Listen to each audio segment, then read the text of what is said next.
This ain't a story for the grandkids. I'm just a simple boy from around there. That's pretty comfortable, don't you think? Well, that's the think I'm outdone by all the middle class scum life. Well, that's pretty comfortable, don't you think? Well, I'll start a war with my hometown. So, hello guys, I'm Wolves from Student Times, your Wideboy generation. I'm Joe, frontman, lead guitarist, singer. I'm Jamie, I'm the drummer. I'm Aidan and I'm the bass player. So how did you guys meet each other? It's the same again really. We were kind of a collective of musicians, all sort of played in bands on the same circuit. Yeah. We ended up coming together just as other bands kind of fell apart and people left. Yeah. So you're rock and roll, would you dub yourself as a rock and roll band? Yeah, definitely. So, and you grew up during the 1990s, yeah? Yeah. So who was your influence? Because during the It's kind of ranged back. All of us kind of we listened to music back as far as the 60s as well. Do you know what I mean? Yeah. But we've always said Green Day. We're kind of a bit of a British Green Day, so that was a massive influence for all of us. Yeah. But there's countless bands. Yeah. So your Looters video is obviously about the riots in London later last year. You guys wrote that yourself, yeah? Yep. Who wrote it? What did you do as like a Three of us. Three of us, yeah. And behind, or did you write it because of a political point of view? Or because you just thought, no, it's very the lyrics are very tongue-in-cheek. Yeah. It's not really agreeing with any sort of party or any sort of people why they're doing it. Like the final line of the song actually says this is no political statement. Yeah. It just sums up what the song's all about. Yeah. La la losers, la la losers, la la losers. We got bombs in a Iceberg. It's a lockdown on a Facebook. I say this ain't no political statement.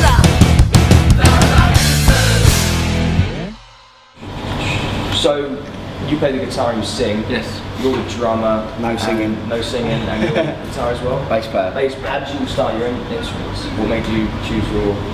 I didn't really know. I just ended up playing the guitar. I started off when I was about 4 or 5. I couldn't really play anything. It was only until I got to teenage years I started playing lead properly. Secondary school. Yeah. And I just kept going and I'm now a full-on musician. Okay. I remember, I think it was about 10 years old, I got my first drum kit. Well, I said to my old man, Dad, can I have a drum kit? Because he's played guitar most of his life. And fronted different sort of local covers bands and things like that, and not done anything major. So he bought me a basic CB drum kit, and after about 2 years, I think it was, I got it in, it's the Christmas of about year 6. He was like, man, he's still playing. It's the only thing I've ever really stuck with. So they thought, right, best get him a proper drum kit. That's when I got the kit I've got now. I didn't actually start till I was about sort of 14, 15.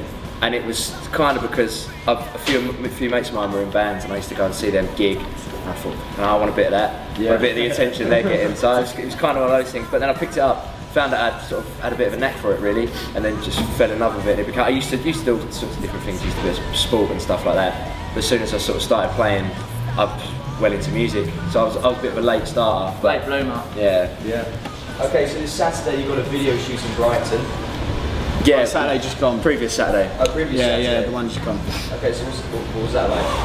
Great. We That's was for our next single, Sylvia, isn't it? Yeah, for our next single, Sylvia, got released early March, and it was great. We was in a strip club getting lap dances all day. Yeah, so you know. Nice. We had, all our instruments set up in one end of the room. The idea of the Sylvia video is that it's like this girl. The lyrics, wasn't it? It's this girl that you couldn't quite. You right, didn't you? Of course, you can't quite get. And into her. Yeah. And the lyrics are split between the guy and the girl's point of view. Okay. So like when we were having this film, there was just one dancer called Sylvia in the video, and then we each had our own little dancer as well, and our instruments were all set up. Sounds kind of nice. Yeah, it was good. There's a shot of us backstage, pillows on the floor, champagne, playing. Girl's not wearing a lot. It was brilliant. The girls were looking beautiful, curvy and bodacious. I like it. So yeah, that's hopefully going to be out. We're looking at quite a few weeks of editing. Yeah. We're looking at releasing that next month, aren't we? Yeah, Next early month, March. next month. That'll be the same. That'll be up on the website, free download with video. So on wideboygeneration.com. Yeah. That's the website. And the album looks to be coming out in the next few months, hopefully. Yeah, you got an album coming up. Yeah, we're recording it. We've got a couple of tracks down already. Everything's written. We just need to go and we're recording it in dribs and drabs. just sort of as we go, we're going to go on when we go, 5th to the 7th of March. Back down to a guy called John Cornfield down in Cornwall. He's recorded the likes of Supergrass, Razorlight, Muse. Muse. He done Oasis. Origin of Symmetry album, Absolution, Black Holes, didn't he do? Yeah, all them sort of albums. We've done a couple of tracks off the Definitely Maybe album, which are probably the 2 biggest tracks on the album. So he's done it's a lot great. of stuff. And we've done our Looters recording with him, and we've done Sylvia with him already. We're recording the whole entire album with him. So it's gonna go down great to have that kind of name. Yeah. Just already to have put with us. And you can tell as well working with him, like he's obviously worked with some massive names and made a lot of money off some big albums, but we've recorded at studios before, and it takes all morning to set up a drum sound and things like that. But we go down there and he sets up his stuff, he knows exactly what he's doing. Everything's done quickly, which means we can go in there, pile in and record, get a fantastic sound. And we don't have to worry. He doesn't actually even say much, really, does he? No, he doesn't say much. He just says what needs to be said. And you go in, do your business. But the idea is he likes to get as much to sound as live as possible. Obviously, on studio. So all the music, it's not done like separate drums, then separate bass, then separate guitar. All together in one track. And it's just perfect. He just says, no, do it again, over and over again. So how do you, I don't think I've asked this one yet, how do you go about writing a song? What do you start with? What do you finish with? It's a mix and match. It's always different. If you look at it this way, I usually come up with a concept, the initial idea, and potentially the hook. Aidan helps out with the lyrics. He's got a lot of good verse ideas, and it comes together. And Jamie just tears it all apart and reshapes it. Songs. But we all sit down like rehearsing. You've got My Shed or Aidan's Shack, and when we sit down and rehearse, like I said, normally we come up with a riff idea, and then something pops in, and someone said, you can have ideas like, we're constantly on the phone to one another, and we were just saying, like Saturday night when we went out after recording, we were all having a couple of beers and that, and there was a few people out with us. We were all chatting, going, oh my God, I've got this idea, quickly write it down, things like that, and people are amazed like how we just come up with an idea, and then somehow we know what each of us are talking about, and then it gets thrown down. And you never know when an idea is going to pop up either. Like say we've been on nights out and gone, I've got a really good idea, let's write it down now. Or I've had a phone call in the middle of the day at work from him going, oh, I've got so idea, well, let's do this. So you never know when it's going to pop up. You usually get a text of someone like at 3 o'clock in the morning saying, read this whole thing. I'm like, Did you ever think when you were youngsters you'd be here? Like you'd be doing this? Yes. Us two, yes. It's funny really because it kind of, especially recently we've had a lot of exciting stuff going on. We've been doing a video shoot, we've been recording with John Cornfield, we've got gigging all the time, and it's people going, oh my God, this is amazing. We're like, yeah, it's amazing. But at the same time, like we haven't been too phased by it because it's kind of, we've put in a lot of hard work for it. So it's without sounding arrogant, we kind of feel like we deserve it. But at the same time, it's fantastic. We know at the moment we're we're still going to work. So as far as until we can stop going to work and then genuinely call it, like the thing, we're continuously going to be putting in the hard work, but the more work you put in now, at the age we are, the more you get out of it later on in life. the trick is you've got to be completely modest while being the greatest rock and roll band ever. I think you got to think, you got to aim big to be big. Like I mean, people sort of said to us when, like you said, do you ever think you'd be? And we said yes. People always say, all right, like. And you say, well, you've got to think big, otherwise you're not. If you don't aim big, you're never going to do it, are you? So if you're going to fail, then you're going to fail. So if you're going to win, then you're going to win. Like I used to say, like when I was at school, people say what you want to do, and I'd picked up music by this point. I said, oh yeah, I want to do something in music. I want to be in a band or whatever. And like the teachers, you'd have all your careers meetings and stuff like that, and they go, well, you've got to have a backup plan.